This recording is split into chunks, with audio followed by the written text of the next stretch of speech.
Good afternoon, Your Excellencies, ladies and gentlemen. I am Dr. Pelin Ayan Musil. I am from the Institute of International Relations, and here in the concluding session of our conference, we have the representatives of the organizational committee here. We have Nikola Adamovská from the Lindh Foundation, Czech network, Mr. Šnaidauf, Director of Foreign Policy Analysis and Planning Department, Minister of Foreign Affairs of the Czech Republic, and His Excellency Mr. Khalid Jamali, Ambassador and member of the Ambassador of Pakistan and member of the Organization of Islamic Cooperation Prague Group. I would like to start with the speakers, and I also have a couple of words to say. First, I would like to give the floor to His Excellency Mr. Khalid Jamali.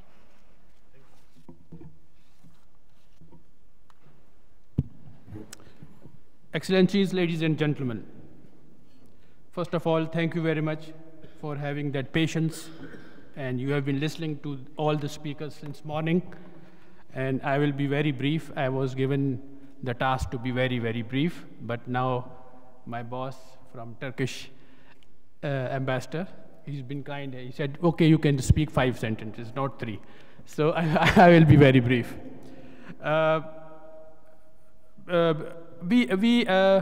whole day I have been listening to all the speakers, and I will give you some concluding remarks.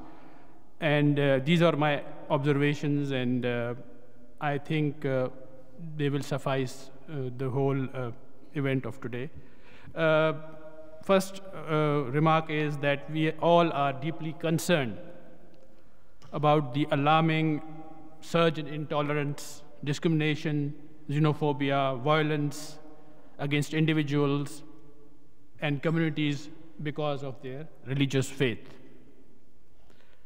And it is also a fact that phobia of others has regrettably been part of human society since time immemorial.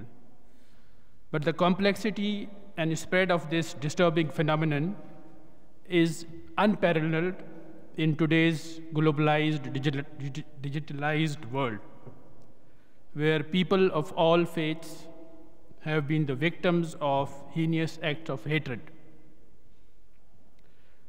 And after having listened to so many speakers, I must emphasize that cherry-picking of human rights which are happening in one part of the world cannot be distinguished from the violation of human rights in other parts of the world, be it Jammu and Kashmir, Palestine, Ukraine, or elsewhere.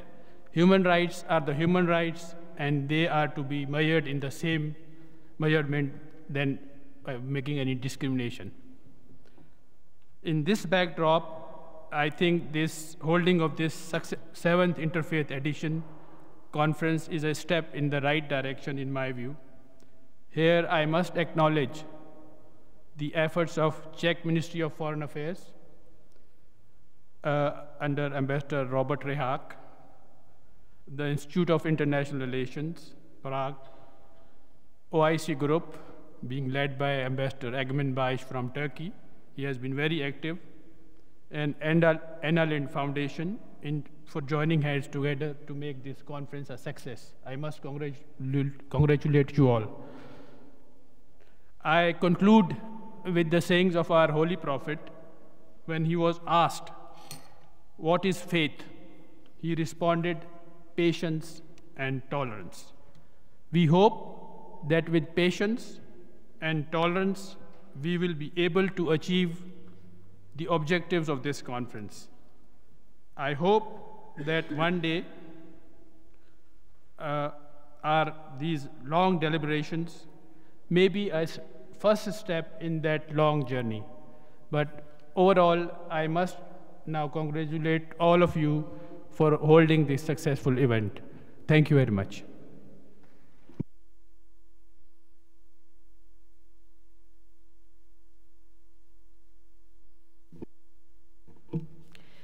Thank you, His Excellency, Mr. Ambassador.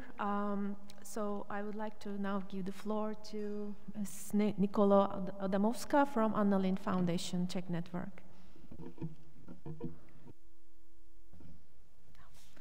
Thank you, Pelin. Dear Excellencies, ladies and gentlemen, I'm really delighted to see that we are almost at the end of the 7th edition of this conference.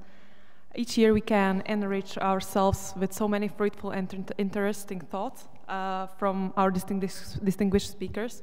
And since 2018, we have been able to incorporate Anna Lindh Foundation into the basis of the conference, which undoubtedly brings a bit different perspective on the emerging topic we have discussed throughout the day. Many things have been said about redefining the basic terminology we use in intercultural dialogue and diplomacy that probably not reflecting the actual situation we encounter. I would like to underline the idea of Mr. Jamali that to understand better now how religion and culture can complement ourselves and can contribute to the society, we have to try to look to our inner selves.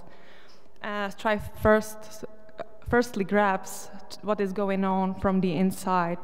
This could help us to concentrate what is important for the dialogue to be inclusive and what moves society towards better mutual understanding. Also to prevent misuse of religion, according to what has been said, lies in literacy and especially openness, and I would add the inner and the outer. The role of diplomacy in achieving peace dialogue has evolved, and we are in the era of new global collaborative diplomacy, which still should not forget the social contract it was built on. Diplomacy itself is a dialogue.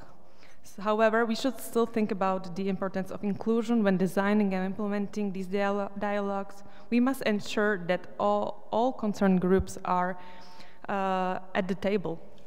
So, which means that expanding the dialogue to include women and other minorities. This I would like to stress out as a representative of Anna Lindh Foundation is essential to not forget to civil society. Especially the voices of grassroots organizations should not just be incorporated informally in politics, but rather we can learn from them how to conduct the dialogue. We should not be afraid to get inspired. Local communities have their unquestionable role in building dialogue. And if I may add my humble contribution, we all know that dialogue is essential to prevent escalation, the escalation of potential conflicts and rise of extremism. However, we still lack the capacity to insert the topic, insert the main ideas of the intercultural dialogue to media, and we suffer the marginalization of the topic mainly due to lack of the knowledge. Without communication, diversity can be perceived as a threat and then increase the popularity of extremism. As it was mentioned by Aleš Weiss, every process is grounded in language. Therefore, we should not give up on connecting diverse cultures and religions under one roof, as we have it done today.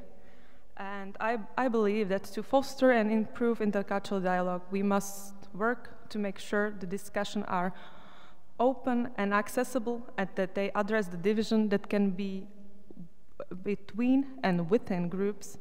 And finally, all of us can build the bridge toward peace. Thank you.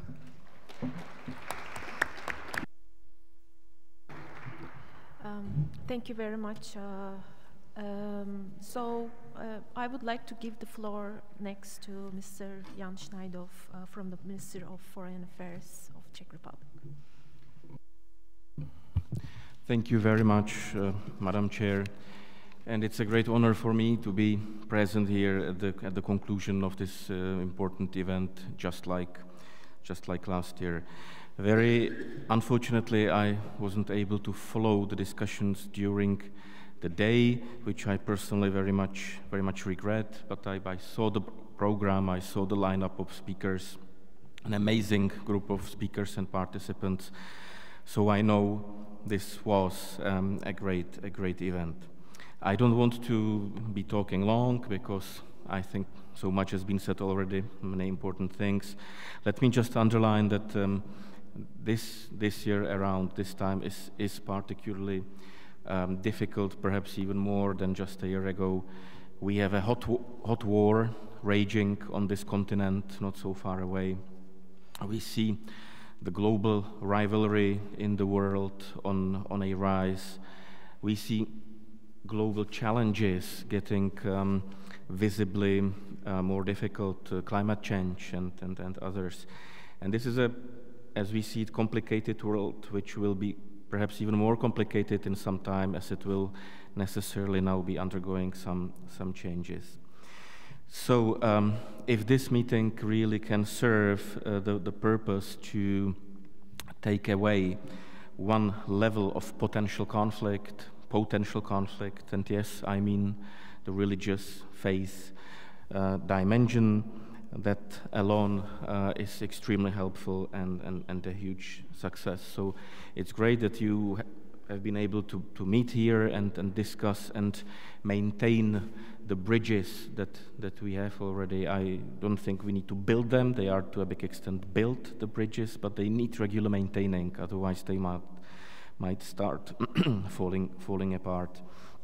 And I do know myself that the religions, the monotheistic ones, have very deep roots and common origins, but also with so many other religions, it's very much possible to find common understandings in ethics and elsewhere when we drill really deep.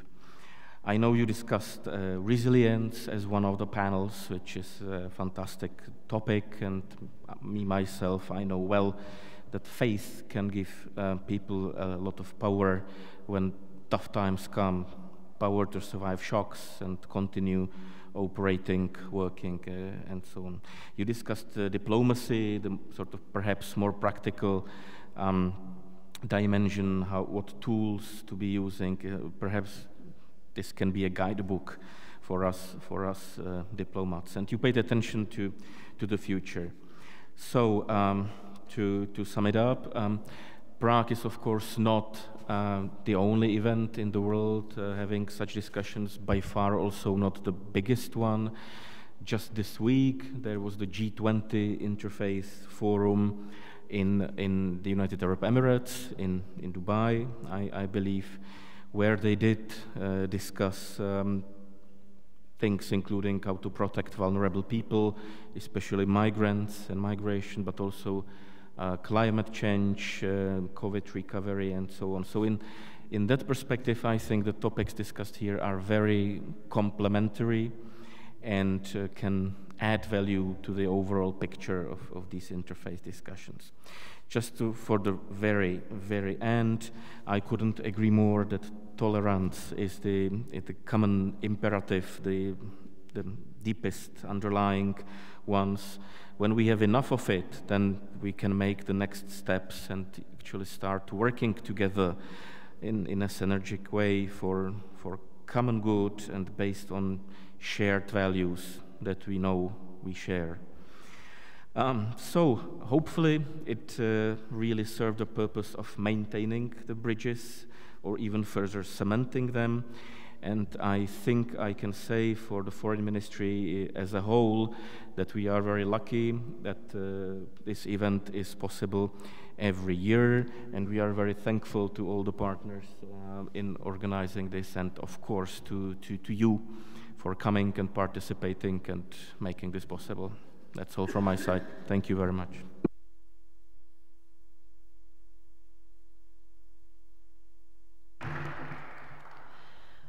On behalf of the Institute of International Relations, I also thank the Minister of Foreign Affairs of the Czech Republic, the Lindh Foundation, the Prague Group of Ambassadors of the Organization of Islamic Cooperation, and my colleagues from the Institute for making this conference possible. Perhaps if I could add one thing, that we learned that there are many positive developments that's happening in terms of increasing religious literacy in diplomatic relations. There are rising number of interfaith dialogues in several platforms. But at the same time, there is still the negative problems that the misuse of religion by states, non-governmental actors continue to be a problem. So perhaps it is a duty for governmental, intergovernmental, non-governmental actors that care about peace, such as those that have been present in this conference, not to leave the messages behind, but use them in a more active way, convey them to their local communities, and make a difference. So I'm happy to end the conference, and I would like to also thank to the audience for joining us today in this significant event. And we hope to meet you again next year for another conference on interfaith and intercultural dialogue. So thank you.